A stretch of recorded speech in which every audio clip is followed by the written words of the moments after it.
Welcome back to Beagle Eye Vision. So recently we're on episode number 56, phonetic tracing of the CubbyWhole podcast. So I recently already recorded this. That's why I'm on the East Coast. I got 40 minutes into the last episode, and then the Fallout crashed on me. Am I getting shot at? Fallout then crashed on me, which inevitably. Why would I say inevitably? That doesn't make any sense. So, it was obviously very, very, very frustrating. Hopefully the game does not crash on me again, because this is a 2 hour and 52 minute episode. This is a long episode. So, please, Fallout, do not crash on me while I go to Far Harbor. So, we're gonna get some more knowledge. Thank you for choosing Beagle Eye Visions.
September 13th, 2022. I'm your host, Nate Cap, joined by co-host Brandon Martin.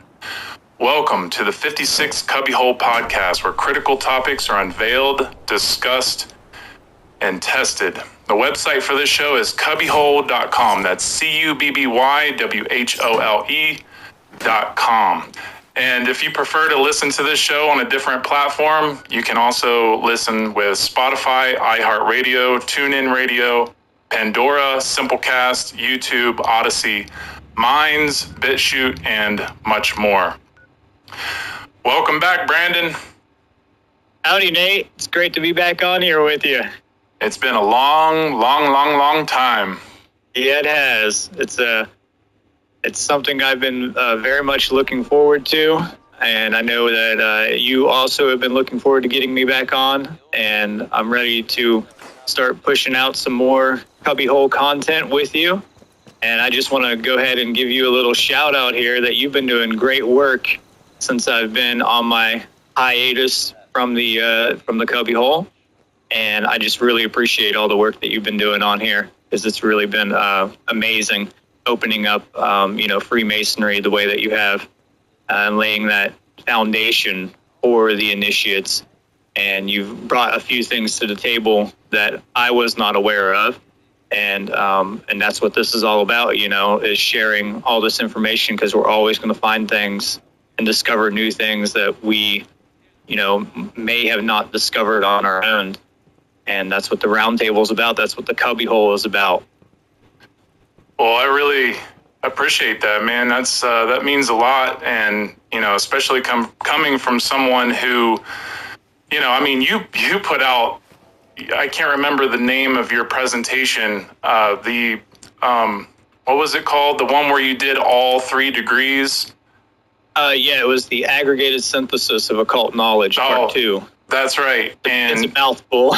And I remember seeing that and being so inspired. And I know that there's a lot of knowledge that you put into that presentation that I haven't really covered in any of these shows, and I'm really hoping that maybe you would like to, come on here and extrapolate a little bit more on those ideas or, those concepts, because I think that they're very important, and I think that this is the right place to put them into this this show. And I really appreciate, I know that this is something that I haven't really got to demonstrate, Freemasonry. And I'm really happy that, because I know you and Doug have wanted to get on here and talk about this topic, especially because this is a very big, important topic.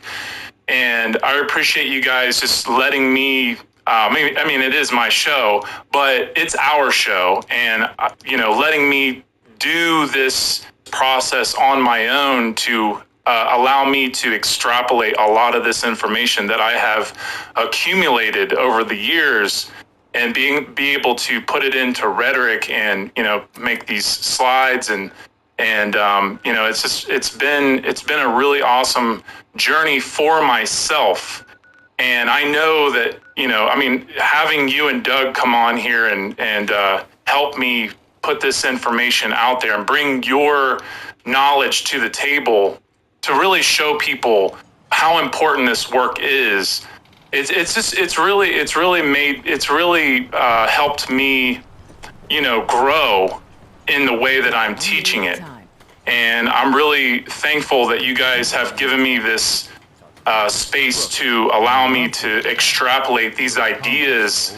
And, eventually I want to have you guys come back on and talk about this information more and, add in what you have that is very equally or even more important to this information, because it's a very vast topic, and so many people, just even people who have studied a little bit of Freemasonry, have no idea how vast it really is. I mean, we could talk about the first degree for 20 episodes and still not completely cover it all, because it's an unfoldment. It's never ending. But I'm glad that I've been able to go through this for personal reasons.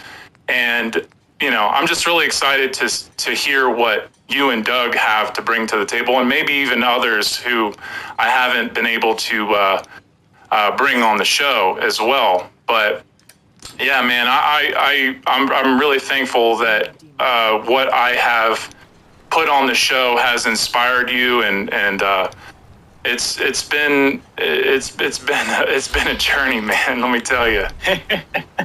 Yeah, that's something I kind of mentioned at the FUNL conference Q&A with Mark and Chris and Will and all the wonderful minds that were there. Was that as you do this process, you start to learn so much more about these things, and then you get to demonstrate what you learn. You get to practice what you learn and put it out there. So it's such a crucial point that I was trying to make in that Q&A, is that, like the person brought up the question, like, when are you ready to start, or something like that. That's not verbatim, but she said, or he or she said something like that. And I felt that it was important to point out, like, you're never going to be in the position where you're completely ready, like that you feel you're so adept or perfected in this knowledge that you can just lay it out. And I mean, some people may be, obviously, but for most of us, we have to start doing it to really put it out there and to really, learn that stuff. So it's just like with any skill, like I said, you got to get in there, and you actually have to, it's just like swimming, right? You're never going to learn to swim by not swimming. So you got to get in the pool. You got to jump in, jump in that deep end and just trust yourself that you can handle this, and you'll be surprised about what you can actually do when you put your mind to it and start to focus on this stuff. So yeah, like I said, I'm really appreciative of everything you've done and keeping the CubbyWhole going.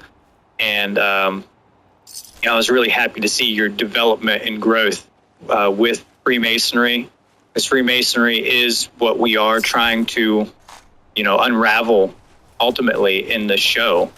And we're really trying to unravel the mysteries, the occult mysteries. And Freemasonry happens to be, in my point of view, the root pillar, or the root ball of all these mystery traditions. And yeah, it's just a vast topic, and it's very difficult for people to really grasp it, because most people, I'll just say this here and now, most people are caught up in a conspiratorial mindset. They're caught up in this kind of delusional fantasy where they have apophenia, and it's something I talked about in my presentation at the FUNL conference, which is, like people will accuse you of apophenia, but there are actually people who have apophenia, where they see patterns where there literally are not really, there may be a pattern, but it's not what you're actually concluding that it is. So like when we see a face in the clouds, yeah, we're picking up on that face in the clouds. It doesn't mean that it's a literal face in the clouds, though. There may be some spiritual aspect to that that's personal for you, obviously, but it doesn't mean that it's actually a face in the clouds. It's a shape that your brain is picking up on. And I feel that the reason why I bring that up is because I think I see people like demonizing and marginalizing Freemasonry or occult traditions or esotericism based upon these vague it's non-evidence based. It's just like, oh, he's wearing a all-seeing eye, he must be part of the New World Order or the Illuminati. And it's like, it's so vague, and it's not really based in the trivium, and it's not based in evidence. Like I can design an all-seeing eye and wear it. Doesn't mean that I'm part of that conspiracy. I could even wear a jacket that says New World Order on it. It doesn't mean that I support the New World Order or I'm part of the New World Order, And I think people really have this lack of reasoning when it comes to that. They jump to hyperbolic conclusions, meaning they blow them out of proportions. Now, if you start to see these things over and over and over, and you can connect it to deeper things, like, oh, he's wearing an all-seeing eye, symbol here, and then he happens to be affiliated with, let's say, like a big banking institution, and then he has dark occult bloodlines, and then the evidence starts to pile up. Well, then you can start to make a reasonable assumption that there's something else going on. Right. Oh, there's these mysterious financial things going on. Oh, he happens to be on the Epstein list. You can start putting the circumstantial evidence together, and then you can build a true enough picture of what's actually taking place. But just because you're wearing a symbol doesn't mean that you are a dark occultist or promoting that. So I think that's a really big thing, because people marginalize Freemasonry, and I know that's not what we're here to talk about, but I think it is really important to hammer on that as much as possible, because I still get it to this day. Like, oh, I see Freemasonry symbols on your wall, and you're sharing Freemasonry stuff. That's satanic, that's Luciferian, that's all this stuff. I get harassed all the time for it, and it just shows how naive people are and just conspiratorial that they are. And it's like, conspiracies have a purpose, but they also can be very detrimental to reasoning if they're not used right. That's why I don't even like calling them conspiracy theorists anymore, or conspiracies in itself, because it's been so bastardized, that term. And obviously we know it was created by the CIA, or at least popularized by the CIA as a political divisive term that, I like to call it like a fantasy-based delusion. Like, these people have these fantasy-based delusions, and some of it is based in truth, but it's usually like very, very small percent. And then another thing on it, like, if you still need conspiracies to convince yourself that government is inherently illegitimate, then at some level you still believe that it's legitimate. There's still a part of you that's like, oh yeah, well, it might be good in these areas, but look, the CIA brought in opium and cocaine, and all this stuff. That part of it, the deep state, that part of it's all evil. But this part, it's like these constitutional Republicans, or these people who are constitutionalists, or just Republicans in general, conservatives.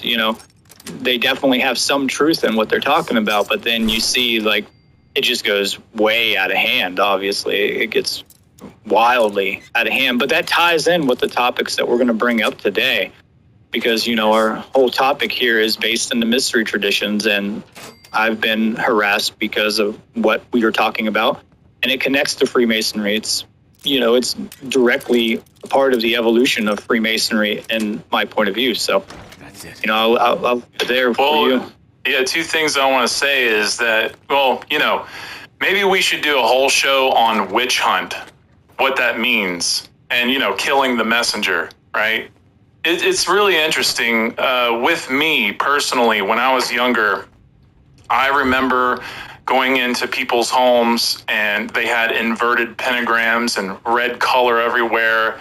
But they were really nice people. Or, when I mean nice, I mean, they were cool, they were chill, they were not acting evil or, talking about cutting people's heads off or shooting people or doing anything, wrong.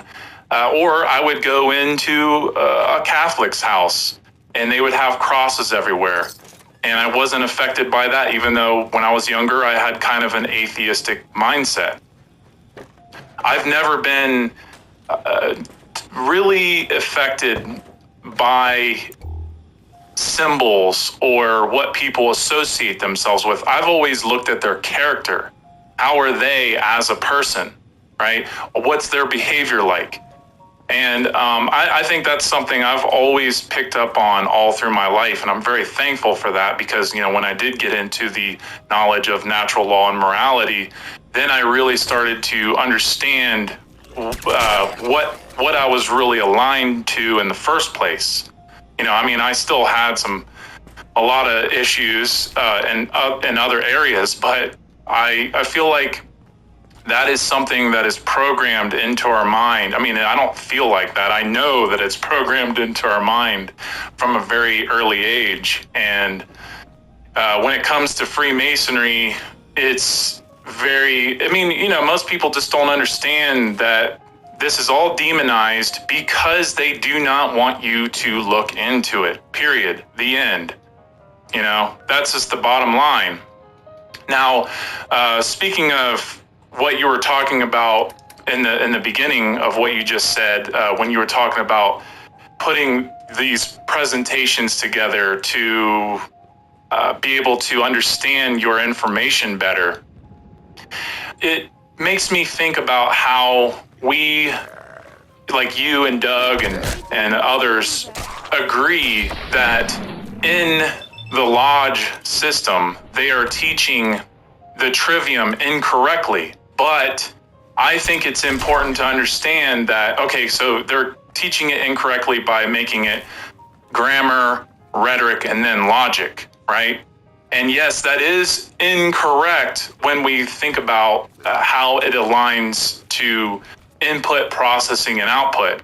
It doesn't align with that. It doesn't align with knowledge, understanding, and wisdom. It does not align. However, I will say that I believe it does align when it comes to presenting, because if you are putting in knowledge, taking in the grammar, and then you are putting it into rhetoric, let's say you don't really understand what you're saying, but you're putting it into rhetoric second, then you will have a better understanding once you have put it into rhetoric. So I do think it does work in that way, but that doesn't mean that it's correct in the way we think, right? And the way we learn.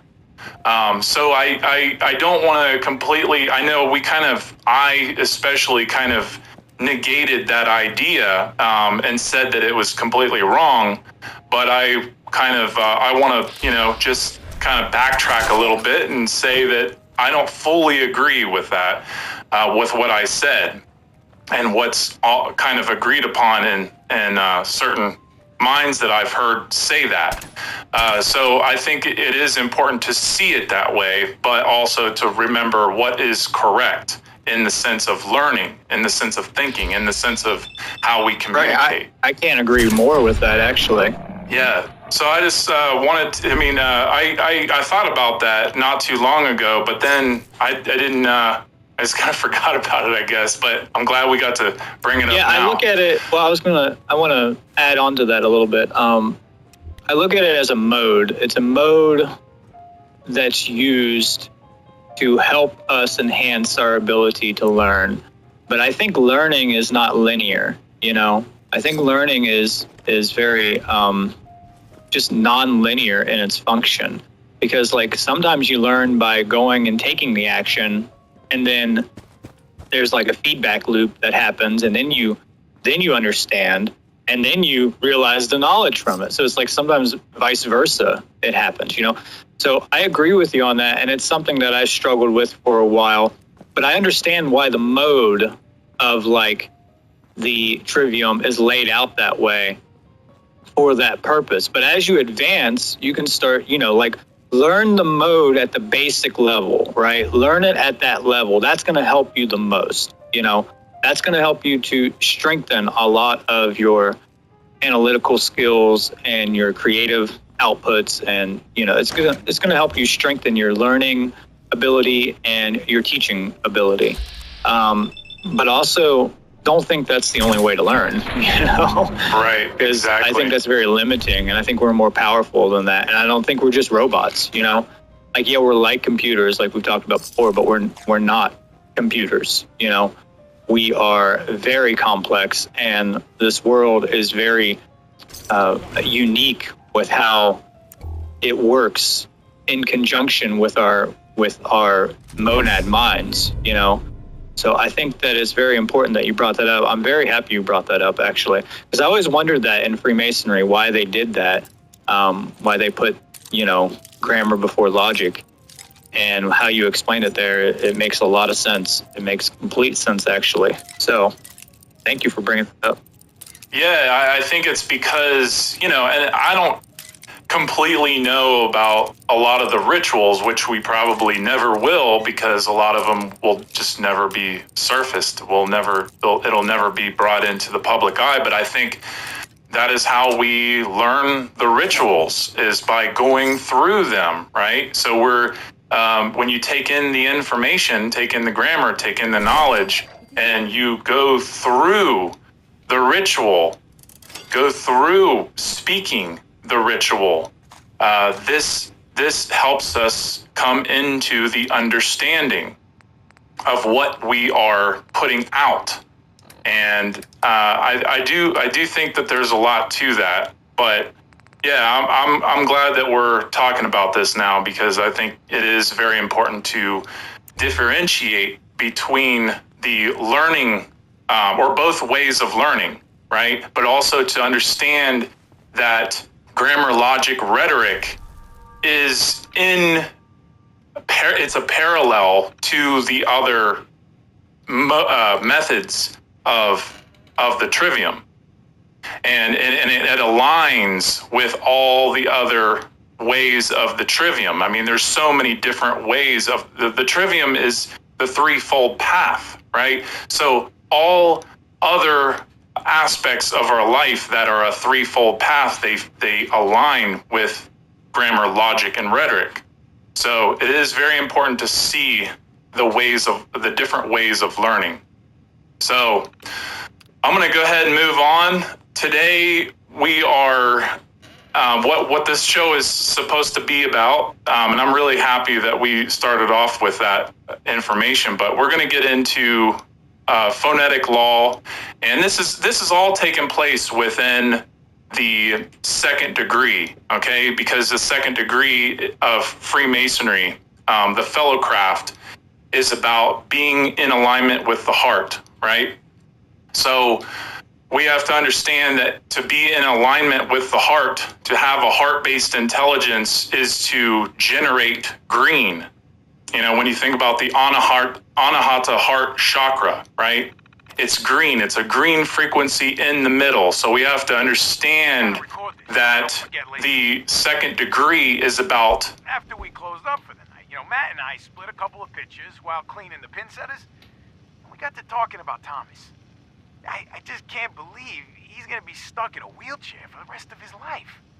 And now, he ain't never gonna have the chance, you know, to pull that perfect game he's been so close to. So it's like 2:45, and we're shooting the balls back up the return and checking the motors and all, and we get this, you know, this really good idea. Well, Thomas's arms still work, so maybe we could use one of them ball returns, but hook it up to a stronger motor and mount it on a board or something. He could launch the balls out of it, yeah, and down the lane, it'd be like an awesome bowling gun. Yeah,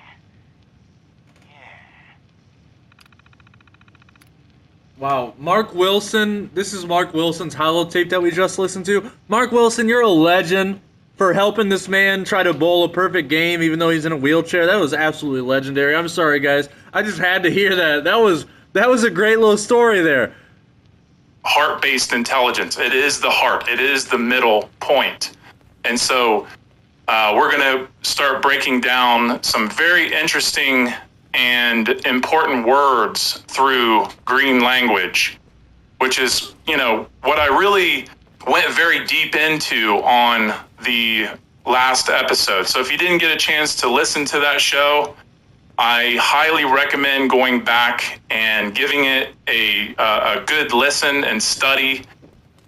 Show 55, so you'll have a better understanding of what we're laying on the table today, okay?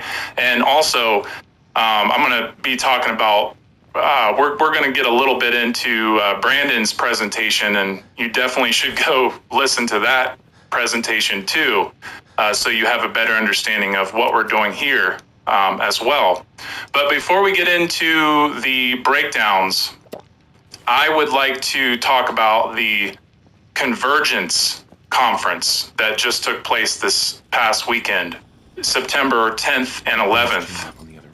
And also Brandon gave his, like I said, he gave his green language presentation titled Green Language, a study of the occult meaning of words, etymology, phonetics, philology, puns, symbolism, and synchronicity. And this presentation was so well done, Brandon. I was just so blown away at how organized it was, and I really liked the way that it started off with, talking about the types of minds that quickly dismiss this type of occult knowledge. And I think that you just did a fantastic job. It was just the aesthetics were really well done, and it was very readable. The volume, everything was just very, very great. And I think it probably, to me, is your best overall presentation that I have seen you put out so far.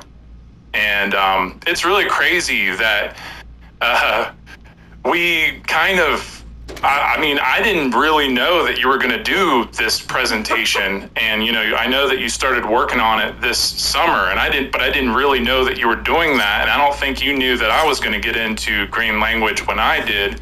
And it's kind of interesting that it all happened this summer, in the most high, in the light of the year.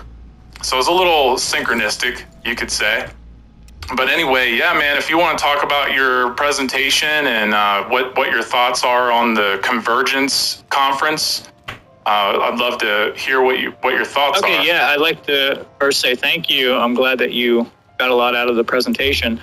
Definitely put in, over 1,000 hours of work on it, maybe more. I mean, honestly, in totality, obviously, many years, probably almost a decade of understanding the esotericism that goes into it. So it definitely hasn't been an easy process to fully wrap my mind around green language in itself, because we're taught in Western culture for sure, and I'm not sure about Eastern as much, but I know from my firsthand experience that in Western culture that any type of word breakdowns besides like etymology and stuff like that is just there for fun, and it has no other purpose to it.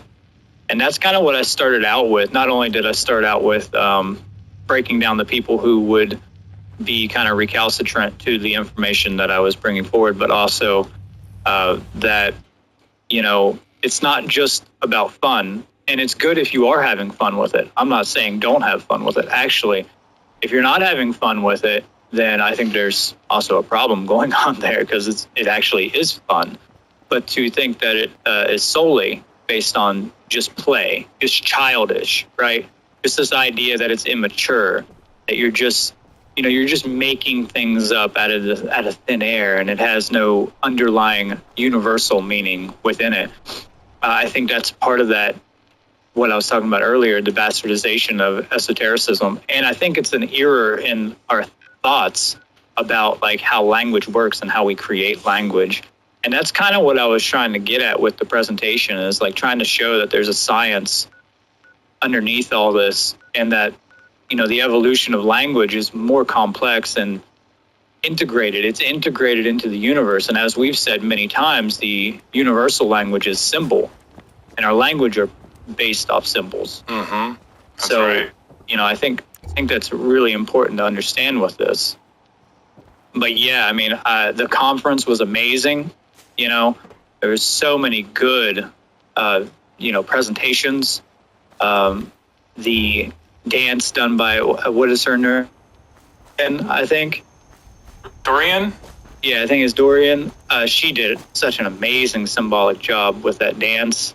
Oh, yeah, part for 1 sure. and 2, I'd recommend anybody to watch that. That was beautiful. Mm-hmm. And, you know, both parts. it was unfortunate that Will didn't get his presentation out, but I'm looking forward to that. And I'm sure it's going to be a home run, you know, because I know Will's work.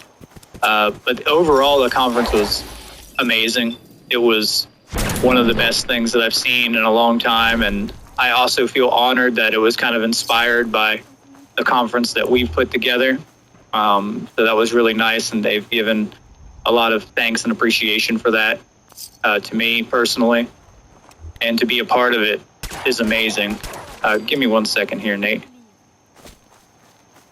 Yeah, it was really awesome that they, you know, gave a shout out, and it was really cool to be on the Q&A with Mark Passio. Obviously, that was an honor, and you know, I'm hoping to see more things like that happen in the future. Obviously, I would like to see more organized efforts towards doing those things. And you don't have to do conferences; you can do whatever it might be in your community. You know, go out to your local park, set up some, you know, like give out some pamphlets, or just print out, you know, resources for people to check out. You don't have to pay for it. Like, you know, you got to pay for paper and ink and stuff like that, but you don't got to go out and order from a printing company or something. Probably do it at home and do whatever you can, you know, because that's really important. And even though I feel that, I'd like to mention this, even though I feel that from my personal perspective, I don't think things are getting any better, but I do think that we are starting to organize a lot better within the people who are awakening. So that is a big plus. And what I mean by better is, like, do I see the world awakening? No, I don't. But I do see the people who are on that path organizing together a lot better. I agree. You know, I don't think we have any more numbers than we really ever have. Maybe if we do, it's just a very small percentage.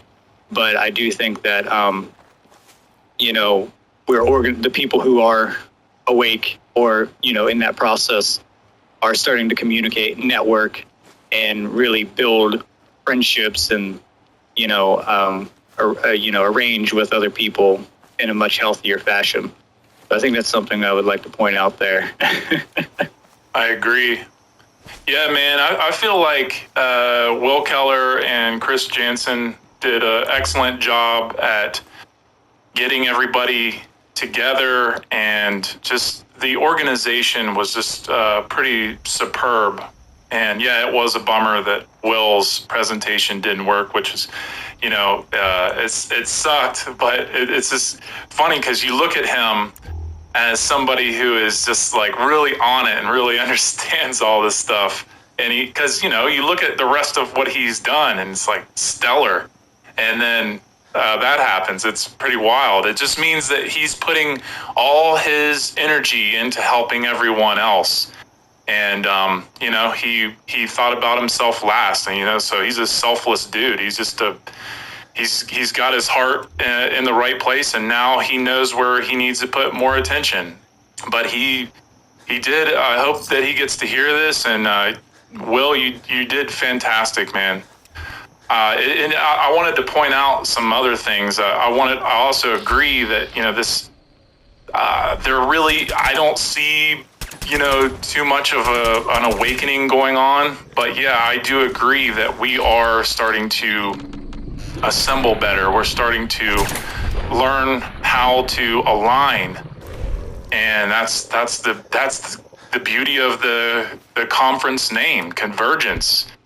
And I wanted to also point out that it's very symbolic too, because not only was it a convergence of speakers, but it was a convergence of the two pillars. You know, when you think of, you know, this is FUNL 2, Freedom Under Natural Law Part 2. So it's the one and the one, right? It's a convergence of the one and the one. And it was on the weekend of 9/11, where there was a trauma-based mind control ritual that happened on 9/11. And this is dark masonry that took place, right? This done by the dark occultists of this world, the dominators of this world, the people, the dark psychologists of this world. It was a ritual to destroy those two pillars spiritually within our minds collectively. And this is something that anyone listening can go listen to Mark Passio break this down thoroughly. And he did such an amazing job at explaining this. But what I see in what happened this past weekend was it was a convergence of 2 days of speakers who were in alignment to natural law, who are trying to do and are doing the right thing. So it's a convergence it is a rebuilding of those pillars. It is a convergence of those pillars, right? And so I see it as a very strong opposing force of natural law. And, I think it's a wonderful thing to see. And, all the speakers were so spot on with mostly everything that they were saying. I was just blown away by how well everybody put their presentations together, and everybody's rhetoric was awesome. Other than Will Keller, his was pretty bad, but burn. No, I'm sure it's amazing, and I'm definitely looking forward to checking that out whenever he gets it uploaded. But yeah, I mean, it's these conferences. I agree, Brandon. I mean, if you can't get a conference together, or you can't be part of a conference, get out and still put work out there. Do it in different art forms. Go out and speak your mind somewhere where there's a few people if you're afraid of speaking in big crowds. I mean, there's so many ways, so many different avenues to get this information out there so people can hear it. If you really want to see the world change for the better, that's what needs to be done. You have to find your care to put your information, or put the information that you have accumulated, into a type of expression, a type of rhetoric. Yeah, I think it's cool, like what you brought up that they did it on 9/11, and that's kind of what I was trying to do with Seed Conference by doing it around May Day. So I think that's really important to counteract those rituals, those dark occult rituals that take place on these certain days.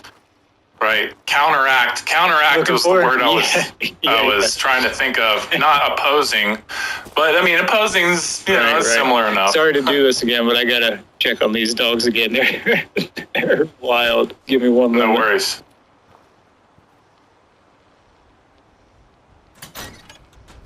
Okay. He should be good. Let me know if he's too loud on the background. I put her in the kennel, so I don't have to do that again. Yeah, no worries.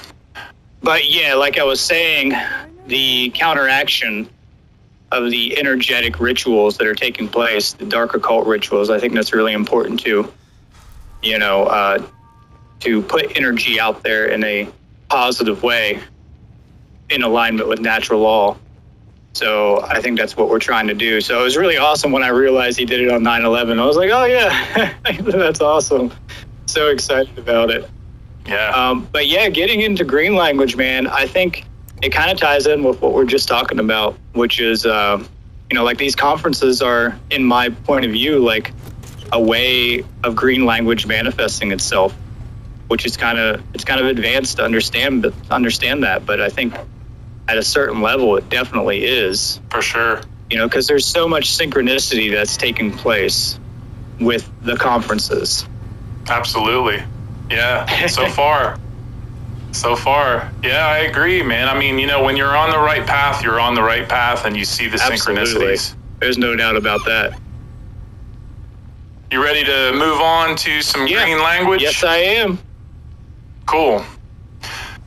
Well, on the last episode, I gave quite a bit of definitions on green language to really give us as much of a clear picture as I could in the amount of time that I did it in, which was like 2 hours. So hopefully it helped anyone listening who had trouble with this type of language, because I understand it's a really difficult language to comprehend or to really grasp at first, because especially if you don't really understand morality.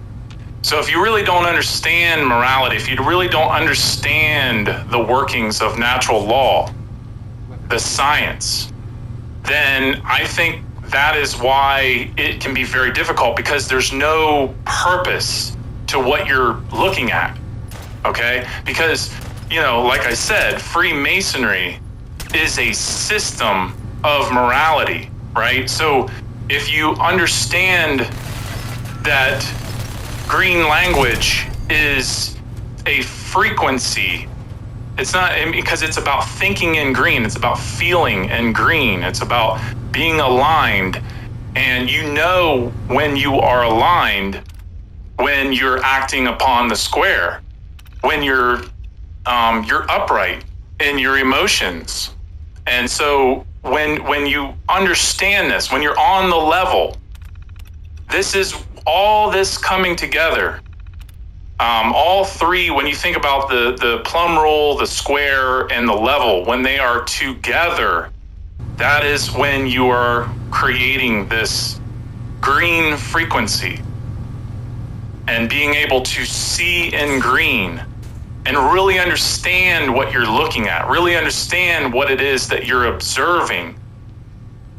And I think it's so important to really grasp that, because that means that if you're listening right now and you don't understand natural law or morality, it is so vital to go learn that information and align to it first, so that way you can see this next step.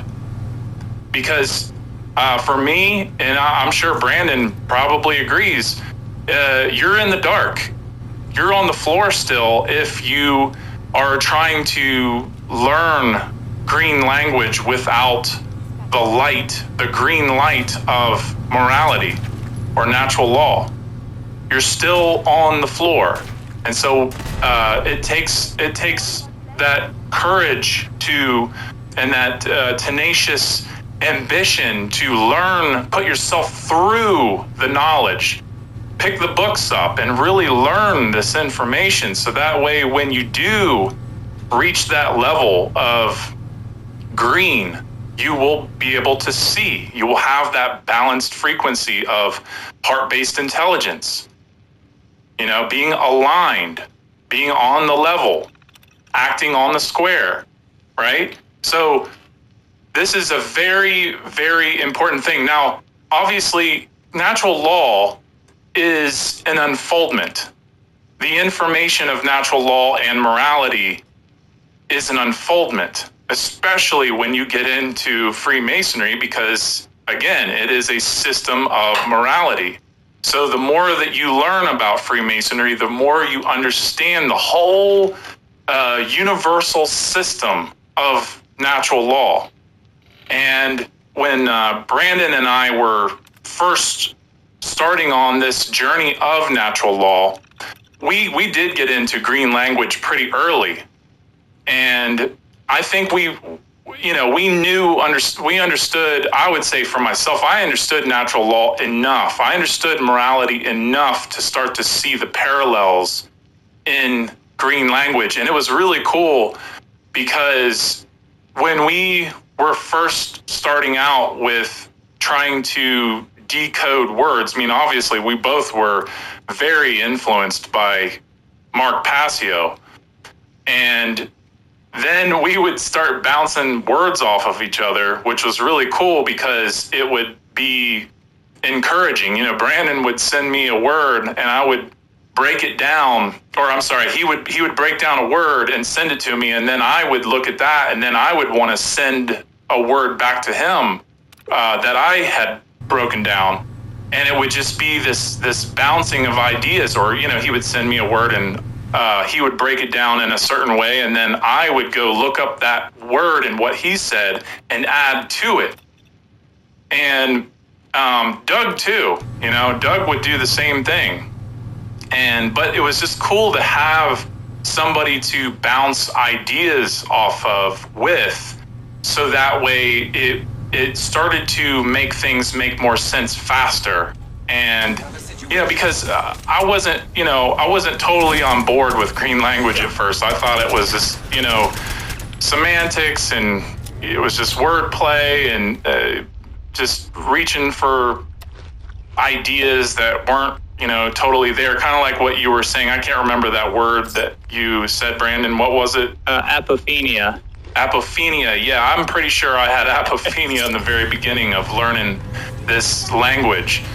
But the thing is, I jumped in it and went for it. I started doing all this etymology research and sounding out words and seeing what they meant. And sure enough, I started to see it for myself. I started to see the patterns. I started to recognize what was true, what the words were truly saying, whether any authority figure made claim over what I had discovered or not. But yeah, man, I'm so thankful for you and Doug, because you both have helped me understand this language very deeply, and I've took it as pretty far, and now you have, and it's really cool. It's really cool to see that this language that is so occulted now being, finally brought to the surface more. I think that it is vital for our research, because if we don't understand this language and the language of the birds, we're staying ignorant to our origins, and we're staying ignorant to the clarity of meaning of words. Yeah, I also struggled with it in my early evolution and early awakening. I still had fun with it, but I struggled with recognizing that it actually was a critical, scientific mystery. And it wasn't until in the past, few years, after me and you had been, dabbling in this and sending words back and forth, so much, that I started to see, like, hey, this is based on something way, way deeper than just wordplay. And because the evidence started to build up for me, right? Like, oh, there went my dog. I don't know if you heard her. A little bit. Yeah, a little bit. Hold on a second. But yeah, I thought it was just a form of wordplay, and I thought it was very speculative, and it is. It can be speculative. That's the thing. You have to speculate on these things. That's what science is about. Sometimes you got to, lay down your hypothesis about something and see if it holds up. But after it started to pile up, man, once it started to pile up, all the words and that we kept breaking down and all the deeper meanings we would find, it's like, well, there's something way, way more to this than just wordplay, or even intentional, like man-created, hidden, like cryptic messages within it. And then you get into the deeper spiritual aspects of it, and that there is a universal, spiritual component to it, where what I would say is that, like, the universe speaks in symbols. I feel that it's relaying a higher message to us, kind of like Hermes Trismegistus would, from a higher force, whatever that force may be, whatever you want to look at it as. Whether it's nature, like me and you would look at it as, and why we correlate it to green so much, and why that's so important with balance and light frequency and sound frequency. But there's a deeper meaning, there's a deeper aspect within green language that relays something that your consciousness needs to help evolve it, and to help make use and understanding of not only the language that you have, but also maybe the situation you're in, or the world that you're in, or a particular event that's taking place. So usually, like for a lot of people, they may come to it first through puns, and then they may come to it through conspiracy, or they may come to it through like magical thinking, like people into Wicca stuff and things like that. They may come into it based off of that. I would say that mine was definitely through puns and then through understanding the dark occult, rather than anything else. Right. Yeah, because it's dealing with morality. Yeah, so, well, before we go any further, I just wanted to let everyone know that there are going to be some slides for this episode. So if you go to CubbyWhole.com and click on episodes 51 plus, then go down to show 56 and click on the slides. You'll see that there are a few today. Now, I'm not going to do it exactly like I did last time, but you will see them, and I'm going to put some of the art that I have done of the dark occult mockery in there. Something that Brandon actually shared in his presentation, which was really cool to see. He did a really good job of explaining all that, but we're going to also talk about that on this episode. Now, what we're going to do is with these words, we're going to get into some words here, some breakdowns shortly. We're going to spell out, we're going to sound out, and we're going to pull out some very interesting phonetic discoveries within these words that we're going to share.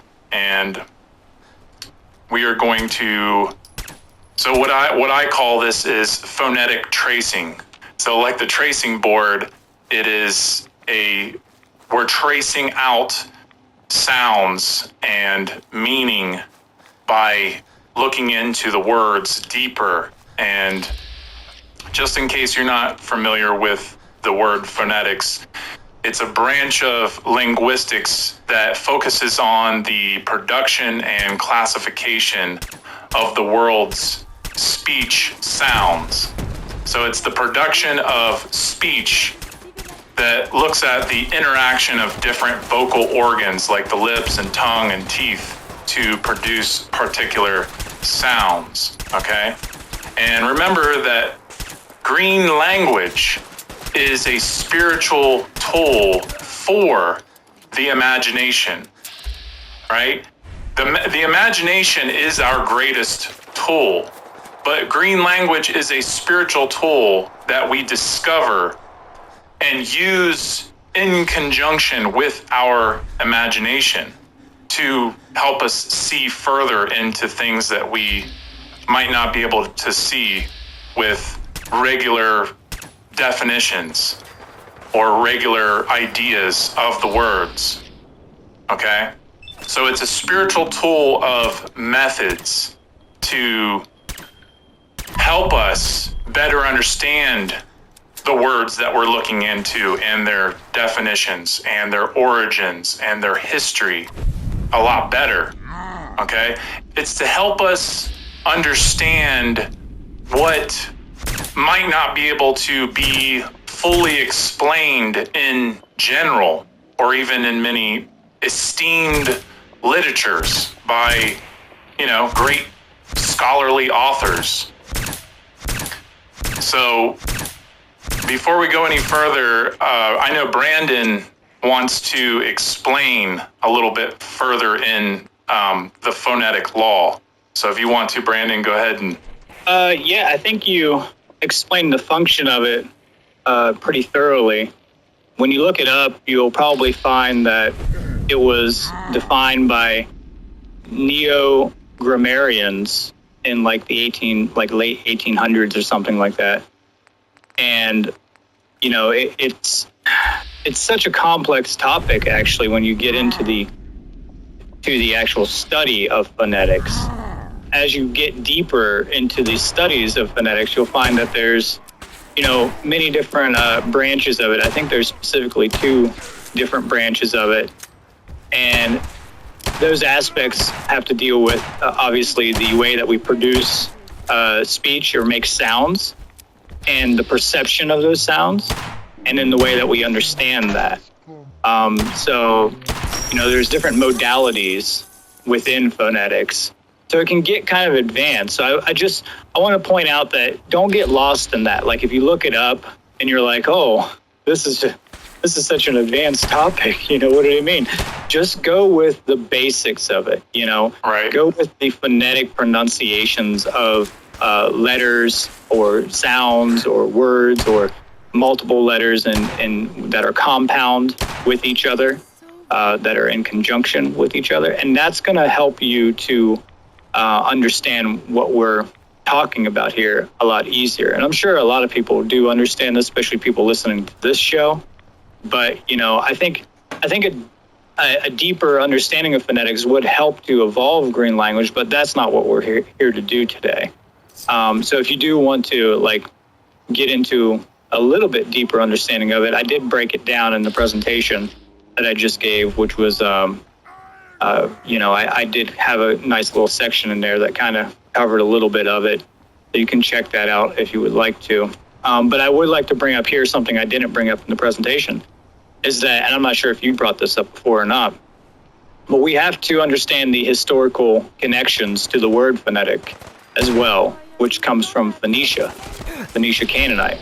So I think that's important to understand that, like, when we're studying our words, we're studying the ideas, right? Because the words carry the ideas that we're trying to express throughout time. So, like, this is an idea that obviously arose, or at least was categorized and defined, that in that definition, that categorization stuck around with us as phonetic. So obviously it was discovered before Phoenicia, but you know, that's the one that has carried through history. That's the one that has been robust enough that, or it hasn't been, you know, assimilated or obliterated, I should say. That's the word I'm looking for, obliterated by, you know, religious institutions and, you know, religious agendas to make sure that that the more ancient totemic societies and the way their languages and the way they produce sounds and things like this didn't come through into the modern day. Right. You know, so I think it's important to understand that it comes from Phoenicia, and that when you understand the Phoenicians and what they were doing and how they were a rising middle class and their connections with the papacy and the monarchs and what was going on at that time period in history, I think we can understand why phonetics has such a powerful influence on our culture, in not only in the way of the green language, but also in the way of just, you know, entertainment as well, because we find that in entertainment with puns and with things like this, we love it. You know, we're intrigued by it. There's something there that really attracts us deeply, even spiritually, to that type of entertainment. You know, when a comedian throws out a good puns, or when a comedian breaks down a word and we're just like, oh my God, that's so funny, you know? All right, so that's an amazing spot. Looks like the PS5 is going to kick me off. I wanted to stop before I went to the Harbor Master Grand Hotel. I'm actually gonna go do some research on this hotel, because I don't even think I've discovered the location, obviously, but I don't think I've ever actually been inside on this playthrough. So, with that being said, there will be more grinding to be had. Stay tuned and stay golden. Thank you if you made it this far, everybody.